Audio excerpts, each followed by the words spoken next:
Good afternoon. My name is Elise Hunchuck, and besides being one of the curators of the Festival of Transmediale, it's also my pleasure to also be, for the next hour and a half, the next 90 minutes, the moderator of this panel titled On Seeing Where There Is So Much to See. I'm just going to briefly contextualize, talk about the panel a little bit. We'll introduce the panelists. We'll see some of their work, and then we'll get into conversation together.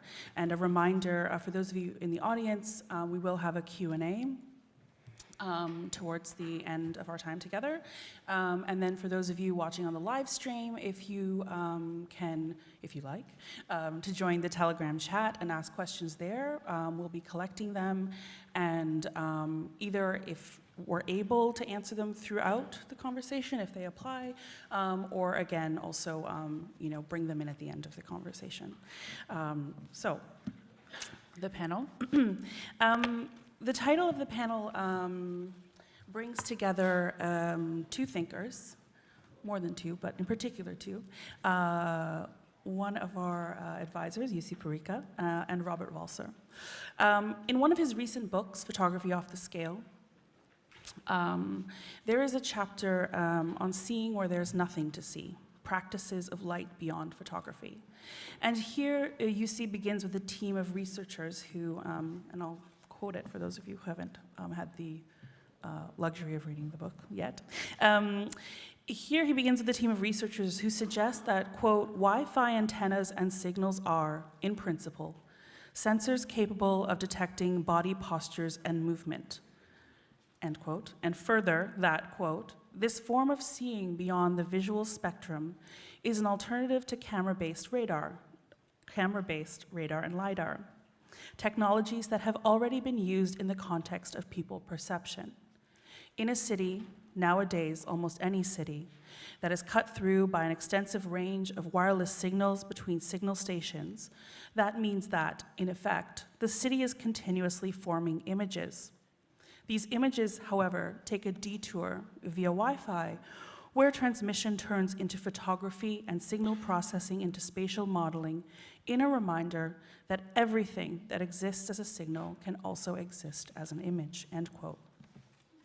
And it's this kind of navigating beyond the limitations of human vision, where optical media and signals present a form of seeing beyond the visual spectrum, that we're looking at with our panelists today.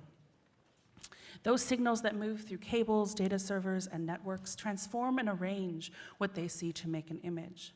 And if the history of these transformations is also a history of territorial transformations, we see in our panelists, and I'll list them in order, as they're sitting beside me, eeefff, Solveig Qu Suess, and Oleksiy Radynski, that these transformations, that these effects, when read through the lenses of political control, gender, and race, are intimately tied to affects, individual and collective bodies and memories. So together we're going to try and ask and answer how such scalar reconfigurations, are being understood, are being responded to, and are being lived through. And so we're going to do this in three parts. We invited each of our panelists to share a brief prompt of up to 6 to 8 minutes with all of us, in which their work explores the production of the intimacies, of the identities, or the temporalities that come about as a result of seeing where there is so much to see. We will then have, as a group, as I said, up to about 20 minutes to respond and discuss what we've seen and heard, and we'll do this 3 times in order to feature the work of each panelist. And hopefully this will give all of you watching here and on the live stream, time to reflect and, if you like, formulate questions and join in the conversation with all of us here. I'll briefly introduce our panelists before we begin.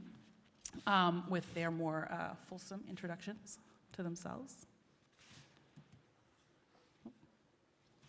So, to my right, eeefff, who are comprised of 2 people, Nikolay, I'm going to try to do this properly, Sivtsev and Zina Juk, who are an artistic cooperation or a made-up institution or a cybernetic political brigade, or poetic computations, I very much like the listing, by the way, or a hacking unit, or queer time. It's neither one nor all of these. Active from 2013, eeefff makes software-based projections, publications, networks, and platforms that critically explore digital labor, value extraction, and community formation in Eastern Europe. Their methods include public actions, online interventions, performative seminars, software, hardware hacking, framing environments, and choreographing social situations. And we also have Solveig Qu Suess, working within the fields of documentary film, art, and research. Her practice investigates the optics of an increasingly unpredictable world, using filmmaking as means to research and connect registers of the intimate and the geopolitical. She has had her work screened and exhibited worldwide, and she is currently a researcher at the Critical Media Lab Basel and PhD candidate in urban studies at the University of Basel, and is a very familiar face to the Transmedia crowd. And then we have Oleksiy Radynski, a filmmaker and writer based in Kyiv. He works with the documentary form, exploring the relationship between fact and fiction. His films have been screened very widely at International Film Festival Rotterdam, Kurz Filmtage Oberhausen, Docu-Days in Leipzig, Krakow, in New York at eeefff, at SALT, and then at the Institute of Contemporary Arts in London, among many others. We're very happy to have you all with us today. And so we're going to first, please join me in welcoming all of our panelists.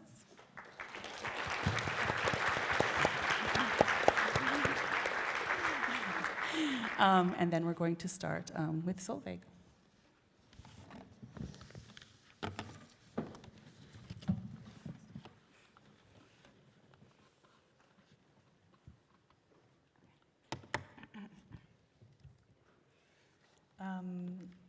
Hi.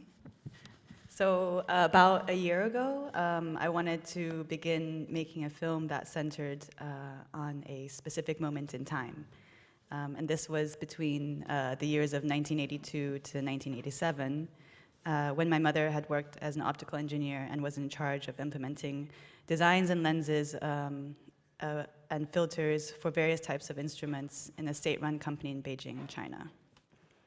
And she had just begun her career following the Cultural Revolution, which lasted between 1966 and 1976, which was a decade where China, under the leadership of Mao Zedong, saw mass cultural historical material destruction and attempted purging of capitalist and traditional elements from the Chinese society. And so in almost a schizophrenic move, by the late 1970s, the then Prime Minister Deng Xiaoping rerouted scientific and technological ambitions away from the defense and back into the economy to try to basically link up China to the global market. So optical technology here was specifically framed as a crucial way for China to, quote unquote, catch up with the West. And I think it was rhetorically framed in a way as such. So for example, thinking about China to catch up with the West was something very symbolic, I thought. And catching up almost insinuated that there was this universal idea of linear time for which the West had been ahead and China was nervously lagging behind. So as a promising optical engineer, she had been placed on one of the first international projects where Western designs of optical instruments were purchased by the Chinese state, and her involvement where she contributed to this mass production of instruments for seeing at a distance and at night. And it was during those years where different personnel and staff from different countries were secretly flown in to the country to train and install local engineers to use and maintain the new machines. And secretly, because these new ways of seeing were only made possible by collaborating with countries that were not ideologically aligned with the Chinese state. So despite being publicly labeled as Western imperialists, on this project, various teams of engineers were united under the Project of Progress. So as the term modern became equivalent to both economic development and technology necessary to facilitate this development, the previously defined and often criticized capitalism was folded into a more forward-looking modernity for China. And optics, in other words, would then serve to modernize the Chinese state. Another main reason for me to focus on those years was that this transaction of optical technologies had also been the setting for when she was caught in the middle of these big historical processes through love. Desires by the company and the state to hide this state of exception project had eclipsed the desires of my mother as she fell in love with a Western colleague on the project. And following a signed non-disclosure with the Chinese state, my mother was expelled from China in 1987 to Switzerland, as her decision to marry a Western colleague led to threats of state-directed disappearance, marked her as a traitor, and banned her from her workplace. And so as she remains very faithful to this non-disclosure to this day, the projects she worked on, its significance, the instruments, designs, processes which she was involved with, who they purchased these designs from, they all still remained a void. And so without the accounts and records of this transaction as a key premise, the film then explores how, I guess, yeah, it starts from this question of how to even narrate an event that cannot be narrated, but yet registers its presence across space and time, and that also includes my intimate or personal history. And this, starting from this space of absence, and not only absence, but refusal to speak on, to recount, to endanger, what does this make present about the project, the optical instruments themselves, and more generally about ways of seeing? So the void where the details for the optical instruments my mother had worked on should have been emphasizes how hidden and diffused these infrastructures of optical systems are at the same time attached to a much larger complex where forms of power continue to embed themselves through the histories of the network technologies and their development. So the film then becomes like a mediation on sitting with and what has always been very close to me, and this was with my mother, my relationship with my mother. And so I sifted through a family archives to which these are from, and these have been taken by my father during his first business trip to China. My mother features in some of them intermittently. And yeah, these are just part of a folder full of digitized family photos and videos taken over the years. And I keep returning to these images as the only records that surround that specific project that I could find. But yeah, to continue piecing together the project and to piece together almost like a lineage of the instruments my mother had worked on, I went into the archives of other companies previously involved in the optical trade in China during the 1980s, and that included Zeiss, a German manufacturer of optical systems. This is a company, for those who don't know, being one of the largest and oldest optical manufacturers in the world, and is most famous for their production of lenses for glasses, medical instruments, and even more so for providing the lens on the Hasselblad camera that famously captured the blue marble image from Earth's orbit in 1972. So when digging into the Zeiss corporate archives, the search yielded a whole genre of photos documenting official visits and optical demonstrations. And these images showed groups of delegates and diplomats holding precision optical devices, their fingers pointing out key features of them, ushering in or demonstrating how they promise all of these future engineered possibilities to come. But also interspersed within them, you can also see more everyday photographs of the team as they were doing all these sorts of visits and trips similar to what my father had done.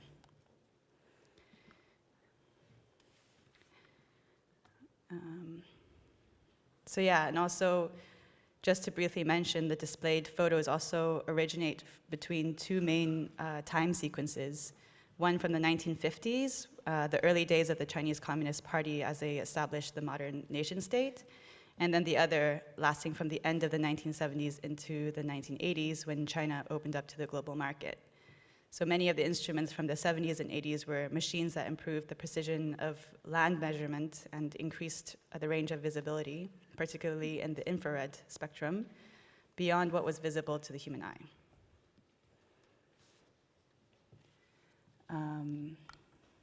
Yeah, and what had also been interesting was that the company's self-framing, Zeiss's self-framing, had mainly focused on how their optical products and manufacturing are guided merely by market demands. So there's a kind of continual insistence that optical technologies are apolitical and are mere neutral tools to be produced, further disguising the much longer legacies of ideological push and pulls that inform its technical makeup. And so all of these layers of concealment, the inability to talk about an inherent politics, as well as what allowed for the fabrication of the optical instruments, how companies presented themselves, are all things that informed thoughts towards the film. But yeah, and so I think returning back to the film itself, Little Grass, what was placed alongside these kinds of materials from optical companies and their archives were actually many scenes that are just composed of recorded time spent with my mother in northwestern Switzerland. So rather than, maybe I'll just play this. So rather than drawing straight lines within this genealogy, I kind of recursively loop back into the intimate, the physical, proximate, just the mere being together with my mother as we sit and talk and make sense of that time. And there will be a longer excerpt that will be playing for this film screening tonight at 8:30 to hear this venue.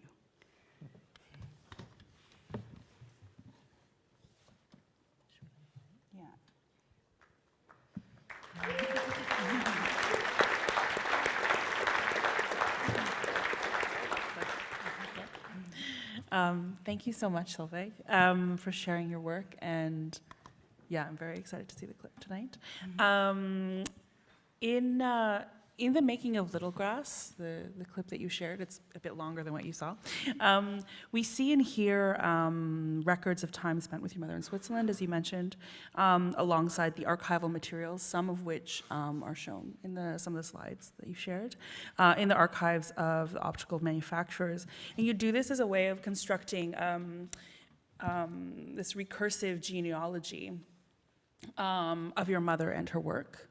And the genealogy of her work that follows these optical instruments made in the 70s and 80s are the very same machines that improve the precision of, or improved, pardon me, the precision of land measurement and increased the range of visibility, particularly in the infrared spectrum. Actually, thinking back to Robert Pietrusco's talk, it seems like a long time ago, but I think it was yesterday, or the day before. Thinking back to his talk on these landscapes of false color, but and so you are also calling out these of what is what had not been yet visible to the human eye. And so I'm wondering if you could maybe start the conversation by expanding more on the suggestion of your work. This infrastructure of seeing at the scale of the territory was also at the same time operating quite directly at the intimate scale of the familial, of the individual memory, and also very much in terms of not only personal, but ideas of national identity and personhood. Yeah, maybe I just begin with more that the film was conceptually held by these instruments, even though it wasn't as precisely going into talking about it. So I think really the process of really pointing the camera inwards towards my mother, the mother and daughter relationship, me and my mom, I think as we always I tried to kind of pull her back into that moment, even though these instruments and their relation to distance and measurability and visibility, they instead became a kind of medium for us to be brought somewhere else, if you know what I mean. So for example, a large aspect of the film was that the process was focused mostly on how to represent memory through film, which in this case includes the absence of any accounting of the main project that my mother had worked on. So then, family footage here was that was shot right after her arrival into Switzerland had become very important archival knowledge for the production of images. And also because it escapes materiality in many ways, we narrated around the classified project. So we narrated about big and small topics, including about love and her feelings about when she met my father, a Swiss engineer who was flown in to install the optical coding machines. We spoke about engineering knowledge, the hierarchies of knowledge in that way, displacement and feelings of displacement, pressures to assimilate, our different relationships to home. But then throughout the process of filmmaking, we always return to the instruments as if it's become more of a conceptual way to return in time. And I think here, thick time is something that was really important to think through, which of course draws on feminist new materialist theories and rather than linear time and concepts of progress, to think about it non-chronologically, to think about it where past, present, and future feels thickly present with us, was important as a way to think about how the past ripples across our lives and continues on in our present. Yeah, and also, of course, I think the politics of the non-disclosure agreement, we could also sense how it shows up in forms of alienation, coping mechanisms, like a constant negotiation of identity, but a kind of way that we can just start collectively piecing together and putting meaning to it. So I think also the bureaucratic non-disclosure scales from between the personal to the kind of larger ideological nation state, where the personal starts to reveal the other side of the scale over time. Yeah, I also wanted to ask you one question, how these power relations involved in the establishing of these optical infrastructures, and how are they nourishing in the current division on those who are seen and those who are being seen. And by seeing, I mean not only in terms of the optical seeing, but perceiving through data as well, and how this inheritance is structured, organized in spatial and temporal aspects. No, that's a really important question, and I think this is definitely, it goes obviously beyond the film itself, but I think to go back to the optical instruments themselves and how they functioned on the scale of the territory and also what they laid grounds for. So following the Korean War, for example, due to ongoing threats from the US and interventions across Asia, China was also trying to develop its capacity to visualize space and saw it as a way to increase the importance for military advantage as well as for economic gain. So the state's acquisition of Western designs and optical filters were able to amplify dim lighting conditions simply by enhancing reflections from the moon and stars that allowed to match foreign military equipment for seeing at night. But on the other side as well, new forms of optical media such as 9-band sensors or RMKA aerial cameras were also allowing for data to be scanned and translated into infrared photography. And this, of course, made visible not only the spectral signatures of minerals, petroleum, and coal resources, but also pollution and urban and oceanic topographies. And so the deployment of new optical media had parallel processes of for example, things like extraction of rare earth minerals. And these together really mobilized and pushed China into a revolution, like an industrial revolutionized boom.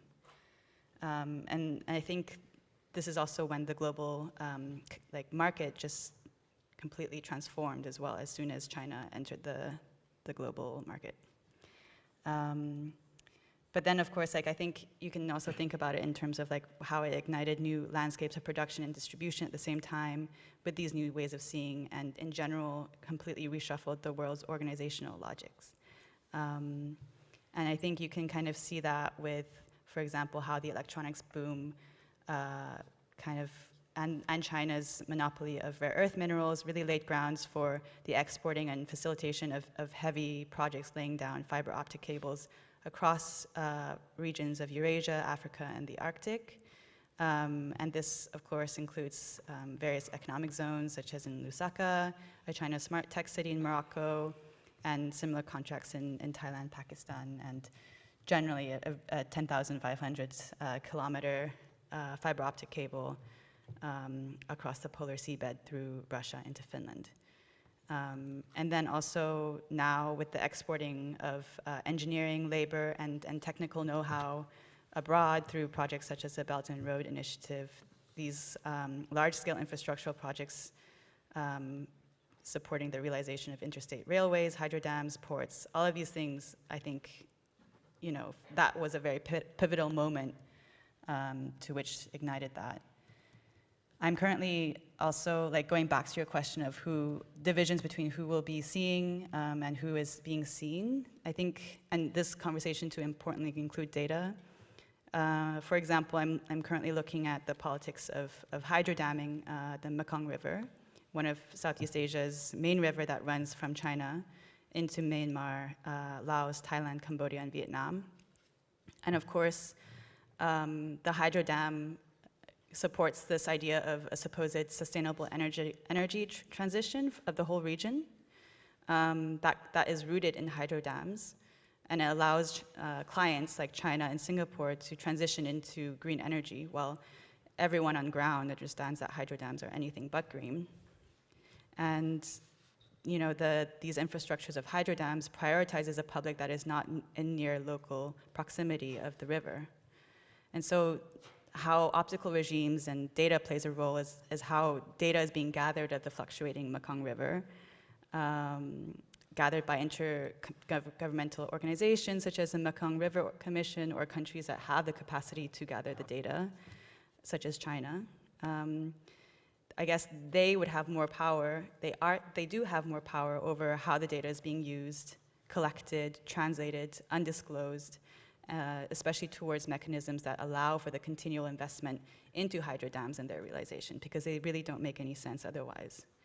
And along with the becoming data sets to justify this certain future trajectory of development, what is more financial viable, and it also ignites other economies along it, including transforming land into plantations, privatizing wetlands, turning land into hotels, et cetera. So again, perhaps this question of who's then seeing who is being seen includes whose future is being prioritized and whose is being compromised, and yeah, who is allowed to make use of the seeing towards what specific ends, and who's bearing the brunt of that. And I think also, just to gesture to the previous talk, Xiaoling Ma did an amazing presentation regarding data and futurity, surveillance and knowledge also being extracted through remote sensing from Xinjiang Uyghur Autonomous Region, being the base of so much of the computational knowledge that Chinese cloud computing comes from. So yeah, so I guess it's just, you know, constantly needing to go back to what you said, like that particular techno-ideological and geopolitical vantage when the Chinese state purchased certain technologies or optical designs.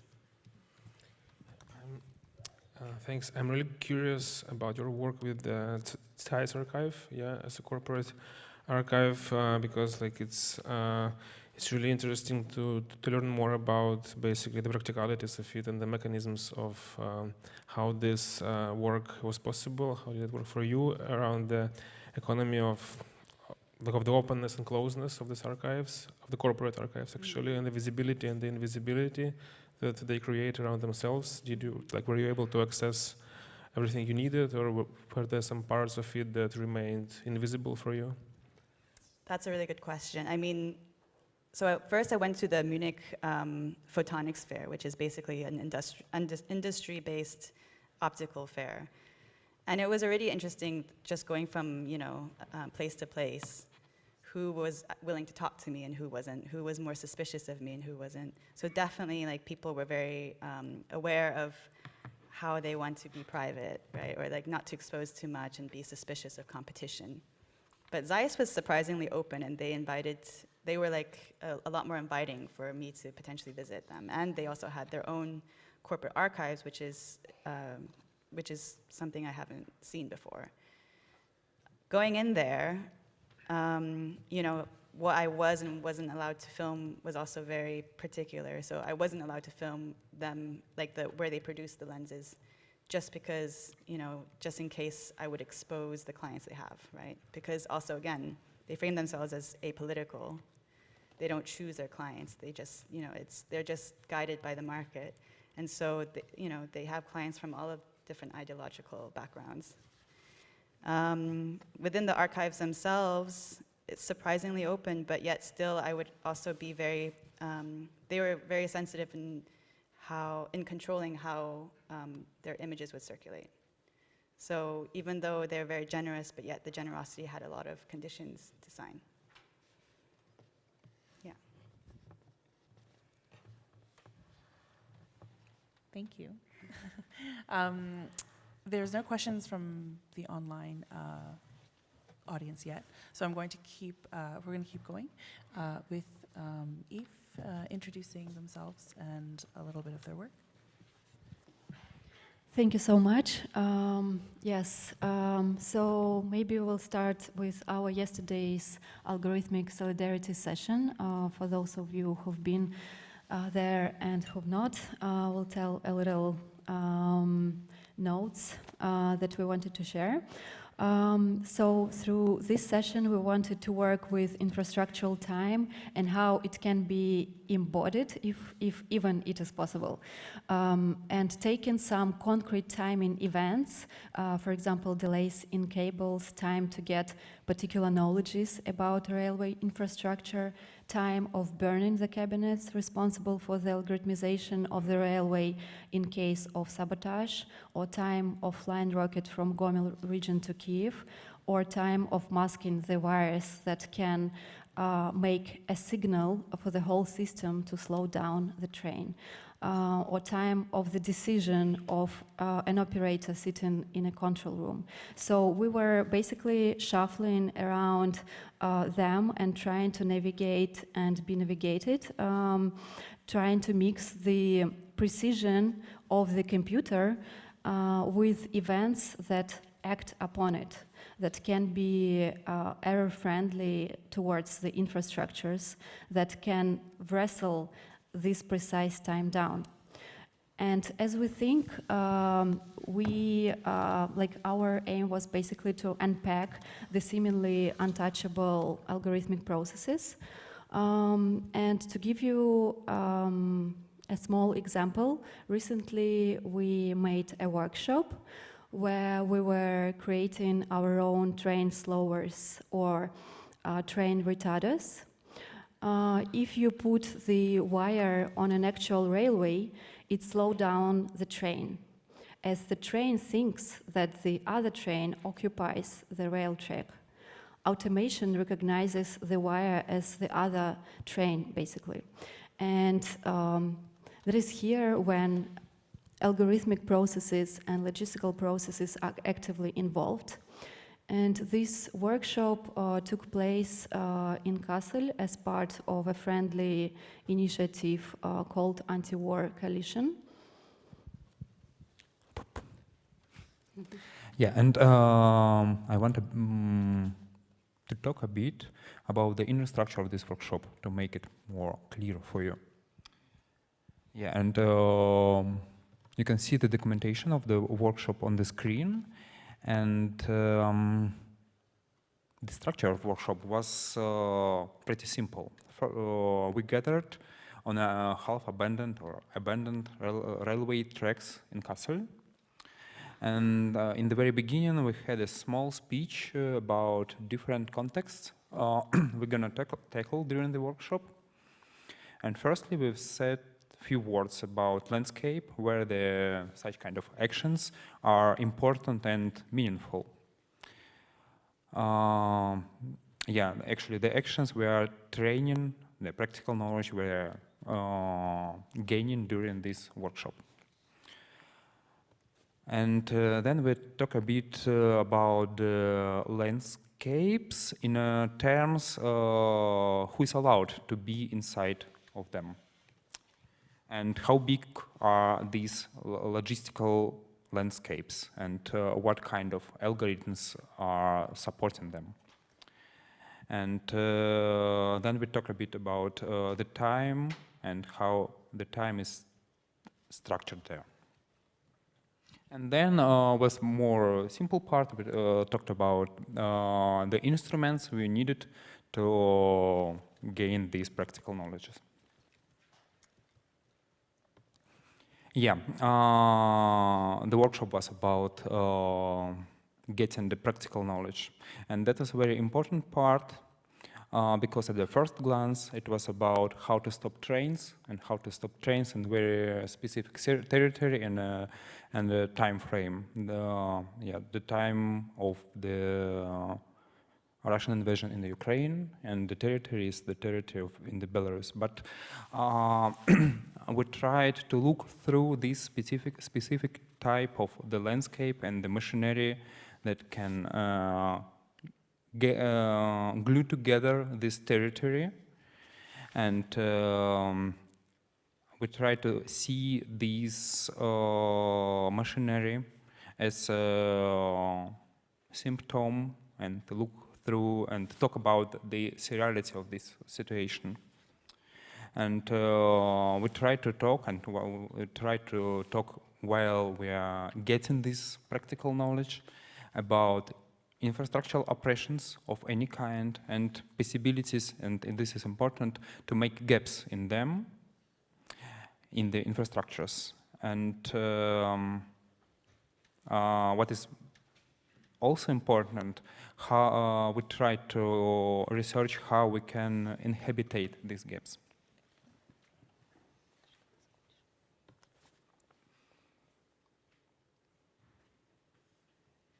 And why we decided to make a workshop, in this collaborative situation. For us, that was important to make the situation of spending time together and having different positions, but at the same time having some shared practice through which we can talk about our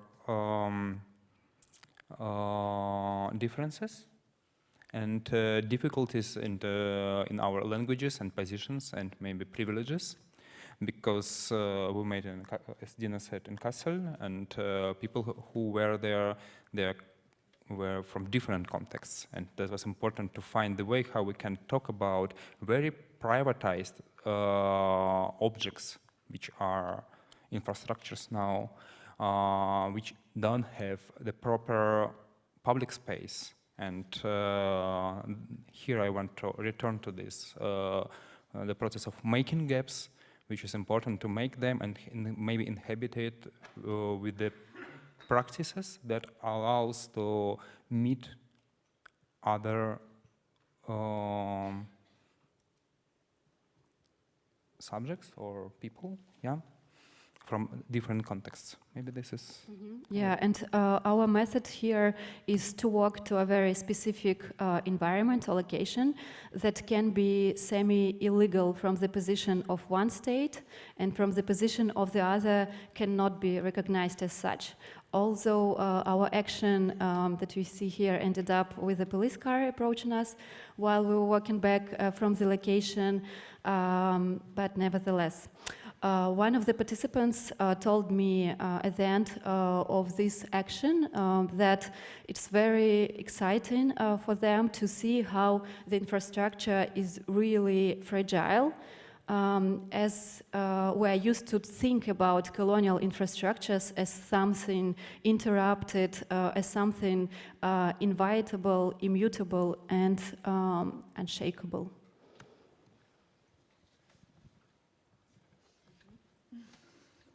Thank you.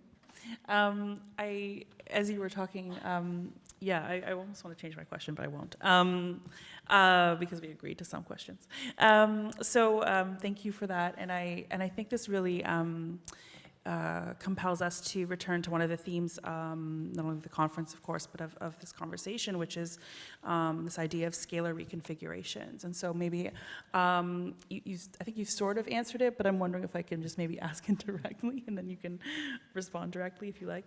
But how does this knowledge of the scalar reconfigurations that are enacted through your understandings of infrastructural time.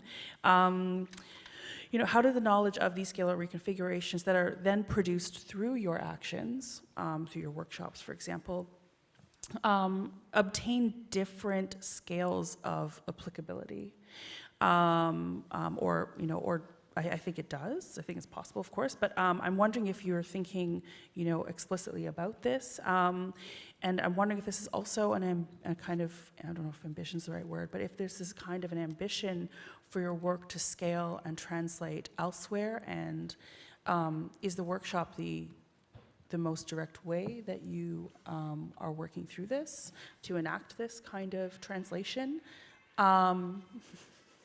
Or is there something? Yeah, is there something beyond that, perhaps? But maybe we could talk about the different possible scales of applicability of the workshop itself, and then maybe we can go from there. Yeah, I'll briefly comment. This sounds in the audience that during actually yesterday's session we showed the QR code that you can scan and kind of have a calendar that interrupts also your ordinary way of living. For example, sitting at one lecture but receiving some alarms or reminders about infrastructural time, what is happening at this very moment, or how the time is kind of measured on another infrastructural strike time. And so I thought maybe this could be a part of it.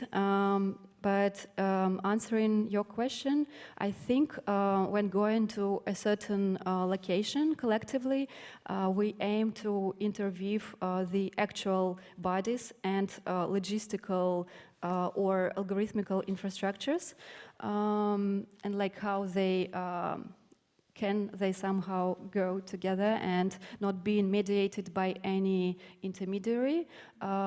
We can kind of feel this process on our skin, as we call it, and these processes are very material. They are non-spectacular. You're no longer afraid of a certain type of interruption or of your fantasies of how this infrastructure is operating. So this, the applicability of a certain type of infrastructure becomes obvious at this very point when you are here at a certain place. And here I want to read our 2016 essay, a small line. We sat near the data center, picnicking, thawing, and basking. There was some knowing each other only virtually, some finding out about the picnic through friends, and all while walking to us were like cats on hot bricks. What if a crackdown again? As it turned out, the inners, the intensities of the data center were the safest place to be. It's like from another action that happened near a data center in Moscow in 2016, where we tried to find the gray zones, certain gaps in the city structure where the existing order is not yet established, as if, and it is possible to make like a public space out of a parking place of a data center or a forum at the backdrops of an existing railway infrastructure, as we showed here. Of course, here we should keep in mind the differences and like different regulations and particularities of specific territories. That's what we always try to check before doing. And we are not that interested in how infrastructures are presented in the media. Rather, we want to get rid of our own prejudice or predetermined visions that are dominant. That is why quite often we don't use afterwards the spectacular images, or we don't want to contribute to a technocratic solutionism or digital sublime of any type. At the ground, at the very concrete spot, we rather look for unpolishedness and materiality of these digital processes. We can call it a meat of the infrastructures and concrete power relations. It's very important for us to find those agents, those workers, caretakers, who are kind of most oftenly stay beyond the discussions about infrastructures. Those who decide how it will operate, run, function, deliver, monitor, maintain, those who are spending time in a smoking room somewhere in the inners of this industrial complex, those who go to sauna and talk about their business processes. So ideally, I would say a certain location becomes like a temporary forum or a temporary zone for participants. In this case, infrastructures of coloniality. In case of picnic area, picnic near a data center is digital coloniality. In case of Belarusian railway sabotage, Russian takeover over Belarusian infrastructures in the war against Ukraine. Ideally, they would be replaced with processes of coalitions, processes of solidarities and cooperation. I have almost a follow-up question to Elise, but to specify, so we know that there's a partisan movement actually going on in Belarus that's aiming to sabotage the trains, that are sent to the invasion of Ukraine, and you briefly mentioned that, but I'm really curious, and we know that some of the people who are part of this partisan movement already face capital punishment in Belarus, and I'm just wondering, do you know more about the situation of these groups? Maybe you were in touch with them, or maybe you contribute somehow to their struggle.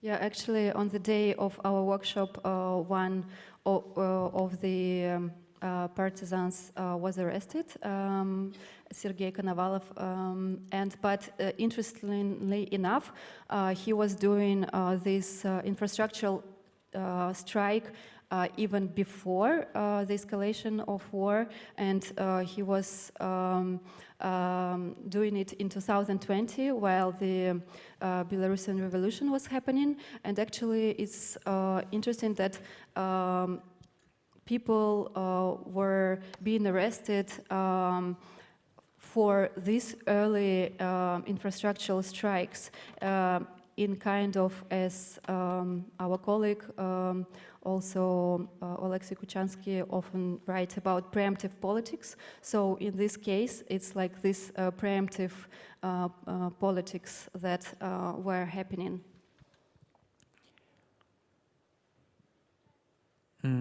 Yeah, and thank you for this question.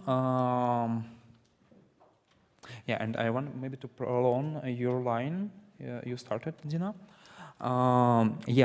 These infrastructural sabotage and striking processes started before the invasion in Ukraine, before the 24th of February, as a form of pressing on the Belarusian government, which is the organization which is controlling the infrastructure for logistical flows on the territory of current Belarus, gaining profits out of these logistical flows, and having this transitional state of the Belarusian territory. This is like the source of the profit for, I don't want to say Belarusian elites, but for few people in the who are connected to the government. And these play around attacking the infrastructures has another side, the site where and the field where Belarusian government uses the infrastructures to attack European Union, for example. I'm talking about crisis with refugees going through Belarus to European Union. That was like a subversive action to disrupt the very problematic European border infrastructure. And I think we can see these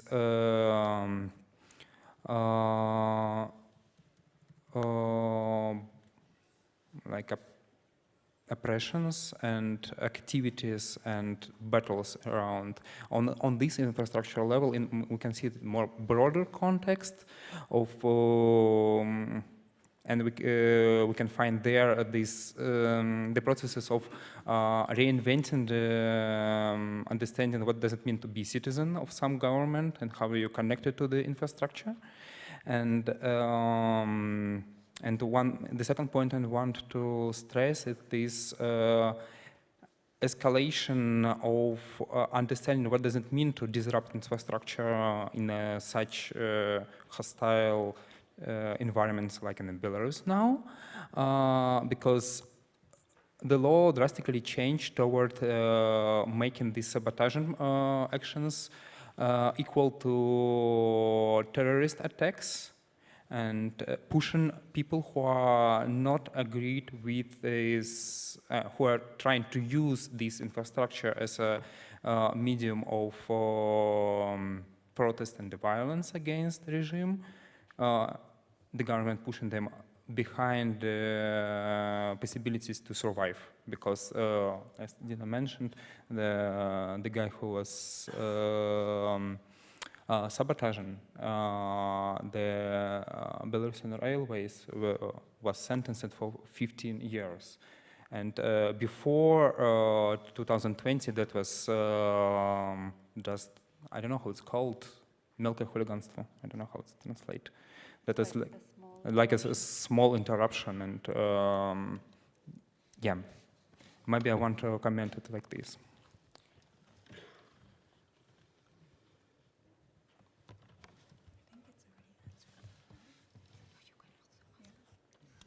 Okay, so maybe also just I want you to perhaps expand a little bit more on that. Like, I feel like speed and time are quite important vectors across your work. And I was wondering if you could speak more about that, especially with how your practice deals with timing. How does something like slowing down, interruption, speeding up feature as an important strategy? And how do you then situate these strategies within a much longer trajectory of revolutionary time? Yeah, thank you for the question. I think like in the revolutionary time, connected to the Belarusian uprising, we find like very important the notion of tactical forgetting, as we call it. For example, we have made a series of computer-supported exercises where we're trying to remember using some memorizing techniques, the things that basically should better be forgotten. And for the safety reasons of the community. And here we're talking about the concrete temporality, the very present of the revolution. Maybe also the interruption is important strategy to break down or suspend the infrastructure of oppression. This interruption allows to firstly free up time to make and maintain the necessary structures for the strikers and to build up the perpendicular institutions. And the second important thing connected to it is can be called a reverse strike. That is like this interruption provides resources to implement other infrastructures.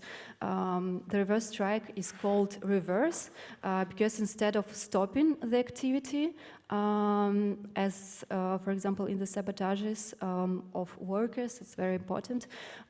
It's also some of the professional fields require speeding up or acceleration of digital workers, of engineers, hackers through the creation of one's own infrastructures that go against, replace the existing labor disposition, like to make a statement in parallel or action in parallel, make it possible actually to act despite the dominant previously established monopower, assigning agency back to oneself. And here I think it's very important to name the act of sabotaging the railway not as an act of terrorism, but as an infrastructural strike, the right to act against what you are not agree with.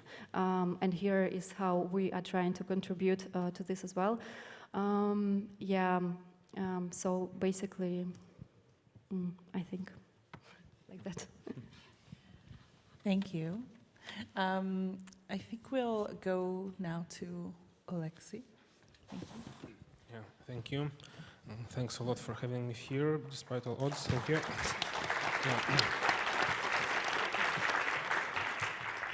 Yeah, I actually would like as a prologue to my presentation, I would like to start with a quote from a statement by the German Justice Minister, Marco Buschmann, which was made in November last year, and I quote, "Knowing what we do today, the decision to pursue Nord Stream 2 following the annexation of Crimea in 2014 was Germany's contribution to the outbreak of the war in Ukraine." End of quote. He also added that it is now Germany's duty to, I quote, "confront this truth directly and to draw the right conclusions from it." So from the perspective of my research on the Nord Stream project that I was doing in the last years, I would like to kind of, with this presentation, to offer maybe a little helping hand in confronting this truth directly and maybe also in drawing some right conclusions from it. So several years ago, I started closely following a website of a company called, a Swiss company actually, called Nord Stream 2 AG. And the videos that you're watching on the screen actually come from this website. And of course, this company was responsible for the development of now infamous natural gas pipeline connecting Germany and Russia directly via the Baltic seabed. And of course, right now, it's probably difficult to find a person who would be unaware of Nord Stream 2 as one of the major tools of Russian neo-colonial project. And we, of course, know that this project would not be possible without the suspiciously unwavering support of several consecutive German governments. But when I started to do this research several years ago, actually very few people outside Ukraine were worried by this new kind of pact between Russia and Germany. And as we know, Nord Stream 2, had it been put into operation, would have emitted an additional 55 billion tons of CO2 in the atmosphere annually, in addition to the similar number that was already emitted every year by Nord Stream 1, the first line of this pipeline. But of course, the Nord Stream problem was never just about ecology, unfortunately. It was also about ideology, because by joining this deal with the Russian Federation, Germany had actually become openly complicit with Russia's extractivist projects that were fueled by the neo-colonial ambitions of Russia. And at the core of these Russian ambitions was, of course, the weaponization of fossil fuel infrastructure in order to destroy and recolonize Ukraine, but not just Ukraine, also as well other former colonies of Russia. And it's clear for now that Russia's Nord Stream plan was actually to create a substitute for these fast Soviet-era subterranean gas transit routes that were flowing through the territory of Ukraine mainly. And this substitution of this subterranean flows with the Nord Stream would also actually annihilate the very geopolitical raison d'etre, so to say, of the Ukrainian state as it developed in the context of the post-Soviet extractivist economy. And by this I mean, of course, the role of Ukraine as this great transit zone that was supposed to simply transmit Russian gas and oil from the place of its production in Siberia to the place where it's emitted into the atmosphere, that is in Germany and other West European countries. And the Russian calculation here was very simple. It went like this. So the moment when Germany does not need this transit zone anymore, it would lose any interest in Ukraine. And we have to say that this calculation had almost worked. So when I started to look at the history of those gas pipelines that are buried in Ukrainian land and that were soon to be substituted by Nord Stream, this history actually revealed a very surprising entanglement of colonial and extractivist histories that are also shedding kind of new light on the understanding of the Cold War and its aftermath. So, of course, if you ever wondered where does the so-called Russian gas in your apartments actually comes from, the answer is that it comes from the brutally colonized and, in fact, unceded lands of the indigenous, mainly non-white peoples of Siberia and the Arctic. And this enormous extractivist infrastructure spanning the entire continent was actually made possible during the Cold War years due to West German technology. Yeah, so this technology was provided to the USSR in the 1970s so that the Siberian gas could be delivered to the capitalist West. And the West German plan, the plan of the Western Germany that provided this technology, was actually to seduce the Soviet elites with personal profits of such an enormous scale of the sales of these fossil fuels that the Soviet elites would actually willingly drop the communist ideology themselves and transform themselves into capitalists. So by the late 1980s, this plan had actually worked, as we know now, but it had one really unforeseen downside in the long term, because this transition into the post-Soviet capitalism has been swiftly followed in Russia by the transition towards fossil fascism, to borrow the term from Andreas Malm and the Zetkin Collective. Yeah, so this story actually makes it clear that the collapse of the Soviet Union was maybe even not so much about the wall as it was about the pipeline. Yeah, so this collapse that was made possible by actually a piece of infrastructure, the pipeline, which only seemingly connects its two opposing sides, while in reality, this piece, the pipeline, it produces new levels of division, of extraction, and colonization. So with Nord Stream, we can say that the pipeline has actually become the new wall. And it also has become a political medium that carries not just fossil fuel emissions, but it also carries the ideology of fossil fascism. And actually, it is in this context that I've started to research and follow the Nord Stream online website. And on that website, I was at some point really surprised to have found an extensive archive of almost raw video footage that represents nearly every stage of development of Nord Stream. So this footage was apparently shot for promotional purposes, but it was dumped on the corporate website in unedited form for whatever reason. My guess is that the budget for the post-production of this was simply embezzled.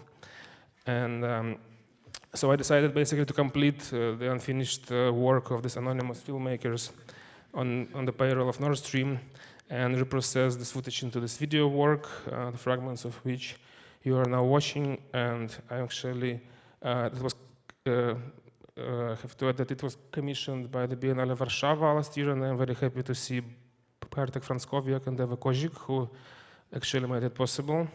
Thank you. Yeah, and so basically, while you're watching, I would like to maybe finish with a reminder that until the moment of destruction of Nord Stream, both Nord Stream 1 and 2 by the unknown saboteurs in autumn last year.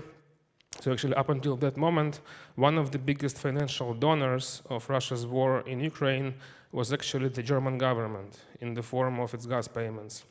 And so please don't forget that every time you've paid your gas bill in recent years, you've been sponsoring mass murder in Ukraine.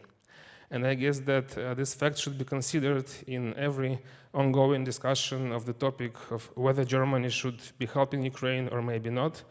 Of course, this is not at all about Germany helping Ukraine. This is about Germany kind of trying to fix its own historical blunder and its complicity with Russian genocidal colonialism. And it seems that it's not trying to fix this blunder well enough. Thank you.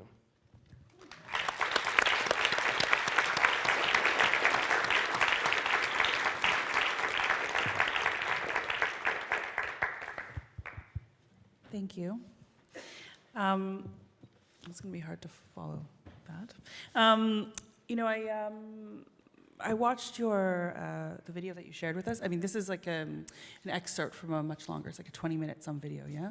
And so I watched it like most of your films. I have to like watch them many times actually, but I'll explain why in a moment. And it comes back to this one of the writers, one of the quotes that we were thinking about and with as we were, bringing this panel together, which is the idea that, this often maybe overquoted from Robert Walser, but, that we don't need to see anything out of the ordinary. We already see so much. And so, in these, there's a few minutes that weren't shown in this clip, in what you showed us, but what I found most striking in those few moments, and especially in particular in context of the ongoing Russian war and genocide in Ukraine, is the uses that this energy is put to. So the incredible banality, of course, of some, and the necessity of others. So, and I'll just sort of say a few things because it wasn't shown on the screen. But the way that the myriad ways that we use as users, the energy, the gas that makes its way to Germany every day. So we turn on our lights at night to read, to watch TV, to meet with people. There's this incredible scene where these two women are just sharing a glass of wine, and then there's this entirely lit house, and there's only one person in it. These are small luxuries. We can cook our food. We can grow flowers in greenhouses. All of these small things that we don't necessarily really think of, but it implies that in every single activity, every single action, all these different forms of consumption, that we're users. We're constantly dependent. We make a choice, pardon me, in many ways to be dependent on or to use this infrastructure. And it is also, of course, speaks of the decades-long complicity with what you've called, with what you and Zetkin Collective and Andreas Malm have called this kind of fossil fascism. But what your work also shows us, as I said, that some are banal and some are necessary. So what this work also shows us, I think, is that, whether we want to be or not, that we are users of this, and that there is this sort of maybe fantasy of decoupling from this infrastructure, the idea of the German resident or citizen who can choose to decouple from this as a choice, yeah?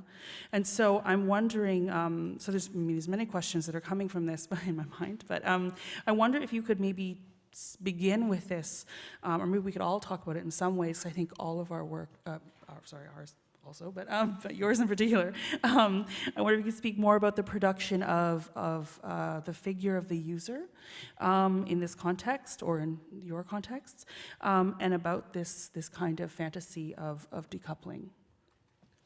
Yeah, thanks for this question. I could try to answer on several levels. First of all, about the user complicity or the complicity of the user. I think it's important also, even though I totally agree with what you're saying, I'm glad that this is being now kind of announced. But I think the same way as there is a kind of a tendency of personification of guilt of the kind of climate catastrophe, yeah, that actually works for, which it's actually a strategy of big corporations, yeah. So it's better for the global fossil industry if every one of us blames ourselves, yeah, and our own everyday habits for the climate catastrophe, yeah, and do these kind of small things which are actually necessary, but without the bigger change in the functioning or the existence even of the fossil fuel industry is not going to help, yeah. So the same is with this, yeah, and with this problem of so-called energy dependence and this actually long-term complicity with extractivist colonialism. I think it's important to remember every time you turn on your gas where it comes from, but also it's important not to blame yourself too much, because there's some decisions have been made by the government that it's not really, I don't think it's really accountable for, it should be held accountable for actually quite criminal, it seems, decisions.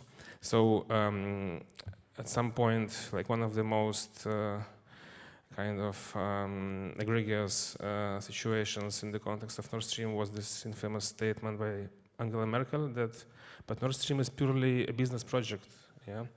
And so I don't know how it sounds, but for us in Ukraine, I mean, we've been trained, you know, to smell kind of a smell of bribe in this kind of statement. So every time someone says, but it's purely business project, someone has been paid a bribe. I mean, that's like for sure.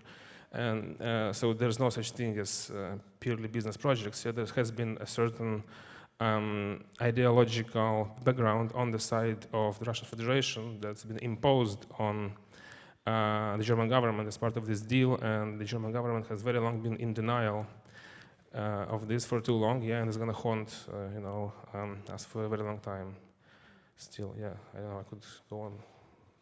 Maybe let's see.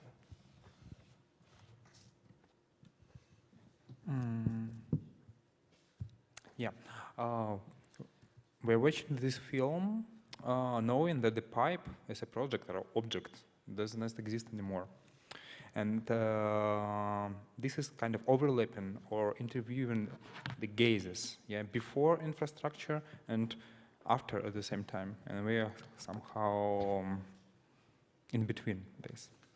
And these mundane engineering practices we can see on the video, yeah, these interviews and openings made by officials and politicians somehow mask these, as you said, fuel fascism. Yeah. And I think my question is, what optics do we need to grasp these blind spots? How we can unpack it? Yeah. Yeah, so I can speak to just one example, which is this video, which is very basically based on a very simple tool or very simple idea of basically appropriating this kind of pre-edits or raw footage of promotional videos to basically to make it expose itself. Yeah, so it's even in terms of editing, so it hasn't been edited by its makers. But my role as an editor of this was actually, I was trying not to impose my evaluation of this. I was trying to reconstruct or just imagine how these videos would have been worked had they been completed. Yeah. So, so this is kind of, so to say, kind of a zero level of appropriation that's just aimed at exposing the inner workings of the fossil fuel industry in some way without basically didactics, you know, just let it, so the idea was basically to let it reveal itself. I think you partially answered this, but I also just wanted to ask also in context of your other film curatorial or filmmaking efforts, if you could elaborate a bit more on this need to reframe almost, even though you say that you just let it, you just continue the work. But I'm wondering also just, the need to reframe pre-existing videos and that have been made for other purposes, such as in this case, the corporate documentations and advertising, and also how that contributes to this kind of relationship to a sense of responsibility as artists and filmmakers, and also just how this is circulated, like considerations over where and how and towards what ends. Yeah, in the context of my film work in general, I could say that maybe I'm just interested in exposing and revealing filmic fragments or filmic materials that are kind of lost in this endless universe of overproduction of images, that we all inhabit these days. So basically these fragments of videos that have been kind of dumped somewhere, lost, or that no one would actually be interested in had it not come to this really unfortunate moment with the Nord Stream and the invasion of Ukraine. This very kind of related kind of event to this infrastructure. So basically these bits of footage that really look like unedited news items, they would just be kind of sitting in the dark corner of the internet forever. But by excavating them and exposing them in different contexts, I think they could be put to a variety of uses. There are bits that are almost anthropological in some sense. There are bits that speak to the complicity of science, and of knowledge production, and there are because a lot of this material is actually kind of science-based. It really kind of represents in-depth, sometimes really in-depth, the scientific processes behind fossil fuel infrastructure and the way fossil fuel industry is instrumentalizing knowledge. For one instance. There's a very practical question from the online audience that would like to watch your film.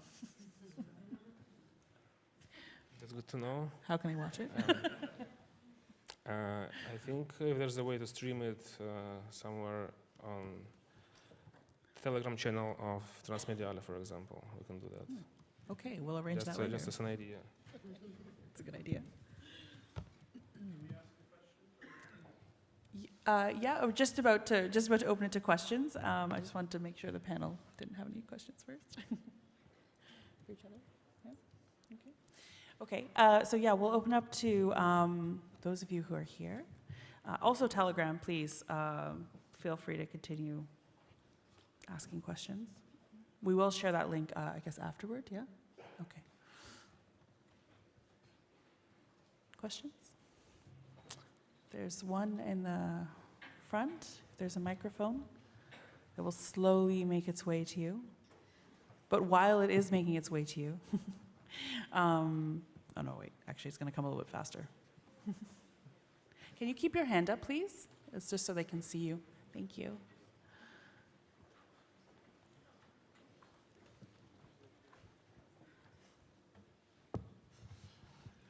Yeah, thank you for this panel, and really raises complicated things and territories that I haven't really fully processed, or I don't know enough about your work, Oleksiy. But I'm curious because I haven't really seen any kind of presentation about the Nord Stream laying out these kinds of details.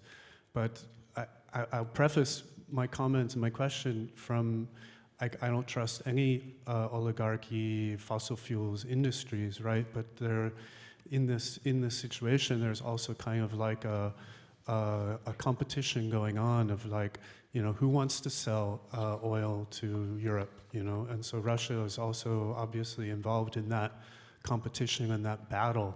And then you draw this conclusion that the Nord Stream pipeline, by its mere construction, is the reason for the Ukraine war now, but is it also possible to look at that from the perspective that the West trying to block the selling of oil from Russia to Europe is also a reason that the war has now broken out? So, I mean, all of our industrialized nations need to decouple from, make energy transitions, but without the energy, lots of things would collapse, like food production and various things. So all these nation states are looking for how are we going to provide our oil. So I see that situation merely as a kind of like, maybe Saudi Arabia wants to sell the oil to Europe, but so there's all these, there's a mafia going on, and who's controlling the flow of oil now? I mean, Biden made a comment in the U.S. about like we will never allow this oil to flow through that pipeline, but that's he's part of another imperialist oil oligarchy project. So how do we decouple ourselves from all of those fuckers? Yeah, thanks.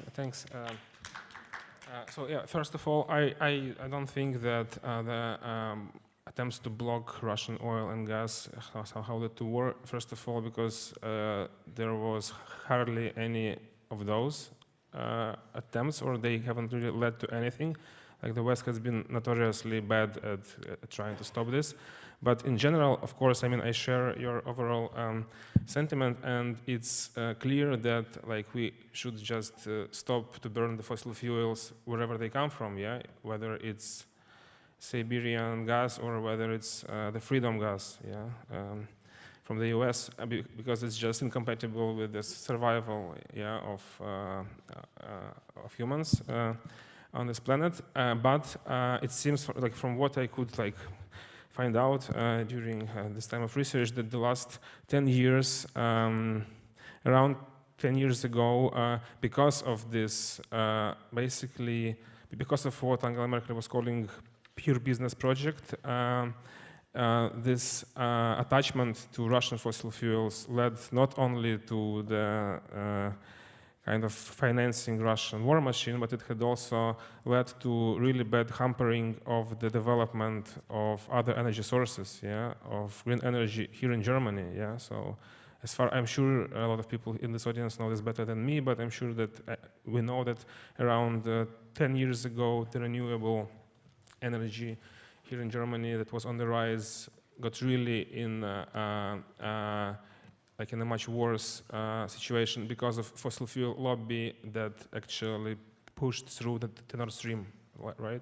And we would have been already in a very different situation with regards to dependence on fossil fuels right now. I mean, it would have been much less dependent on fossil fuels of any origin had this fossil fuel lobby not make this pact with the Russian government.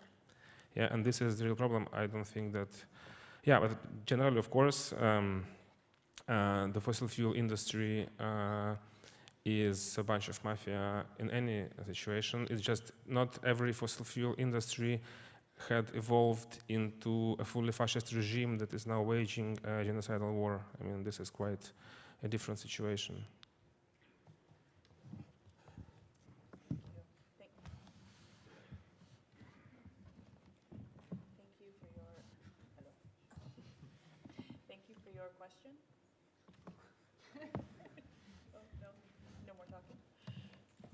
Hello? Oh, it does work. Sorry, thank you very much for your question, and thank you for your answer. Are there any other questions from the audience? And if there are, just maybe move your hand, because it's a bit hard to see. No? Nothing. All right. I see there's some hesitation. It's all right. We're all friends here. No one's watching. It's okay. Maybe what I can do, because we do only have a few minutes, about 6 minutes, 6 minutes and 10 seconds left. Maybe I can ask a question, yeah, or offer a comment. Sorry, I'm going to offer a comment and not ask a question. And then those of you in the audience, if you have a question, give us a wave. This was originally formed as a question that I had shared with you all earlier. But I think the reason I'm changing it to a comment is because I think you've all answered the question already, which is to say that someone was going to have to mention her today, Anna Singh, of course, and to talk about this idea of non-scalability, which is also something that, like as a curatorial team, that we were thinking about a lot. And there's a particular quote, and some of you may be familiar with it, some of you not, and it's quite brief, and I'll read it out. Anna Singh wrote, I guess some 7 or 8 years ago now, scalability spreads. And yet it is constantly abandoned, leaving ruins. We need a non-scalability theory that pays attention to the mounting pile of ruins that scalability leaves behind. Non-scalability theory makes it possible to see how scalability uses articulations with non-scalable forms even as it denies or erases them, end quote. And so I think, if I'm reading your work correctly, that you're not waiting for the ruins. In some cases they're here. In some cases you're helping make them. In some cases you're documenting them. But in all cases, your work is really trying to understand how they've come to be and very much how we can continue living with them and making new ways of, living together, and also in that a kind of accountability, not accountability, but kind of responsibility for each other in those shared ruins, and that ruins actually is not, to shed ruins of its kind of negative connotations, and just to understand that maybe this is just a process that we have to undergo. So when we talk about, decoupling. And remaking infrastructures or reimagining infrastructures, that's what it is, that we need to imagine more beyond just ourselves as individuals and how we can do this together in collective action. So if there's no questions, I might end it there. Yeah? Oh, would you like to? Oh, I'm so sorry. There's one question in the front. Oh, no, we need a microphone. Sorry. It's okay. Sorry, we have to stand on ceremony. Thank you. Hello. I was wondering what you all think about but maybe this is a stupid question, I don't know, the Nord Stream, attacks last year?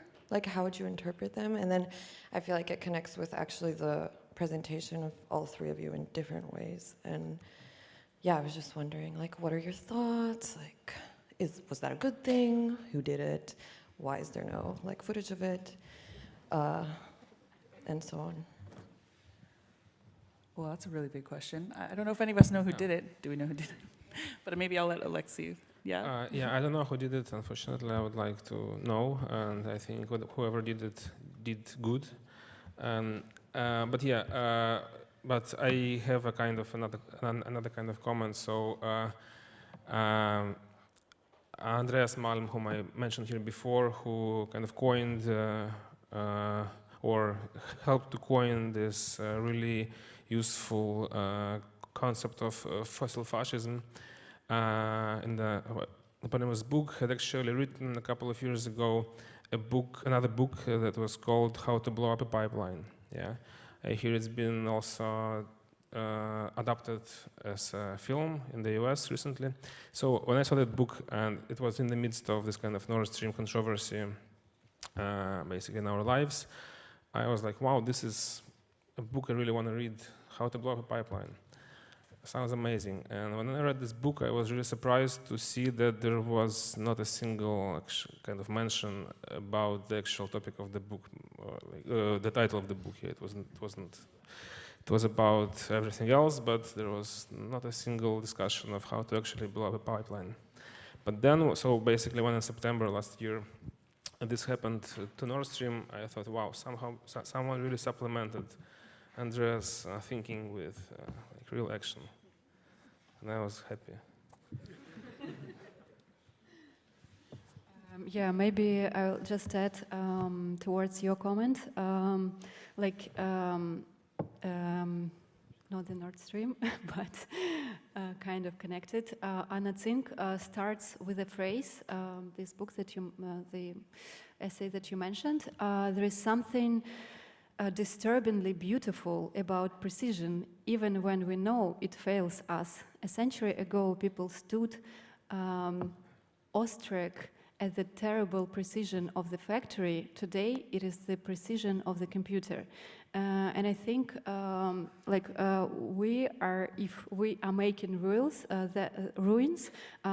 then we are making ruins out of exactly this. Sorry, I just can't pronounce this word.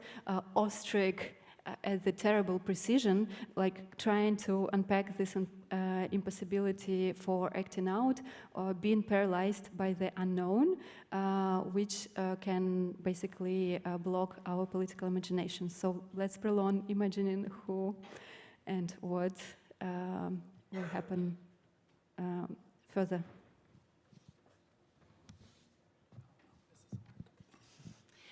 Okay, I think that's a perfect place to end it. Thank you so much to our panelists, and thank you all for joining us.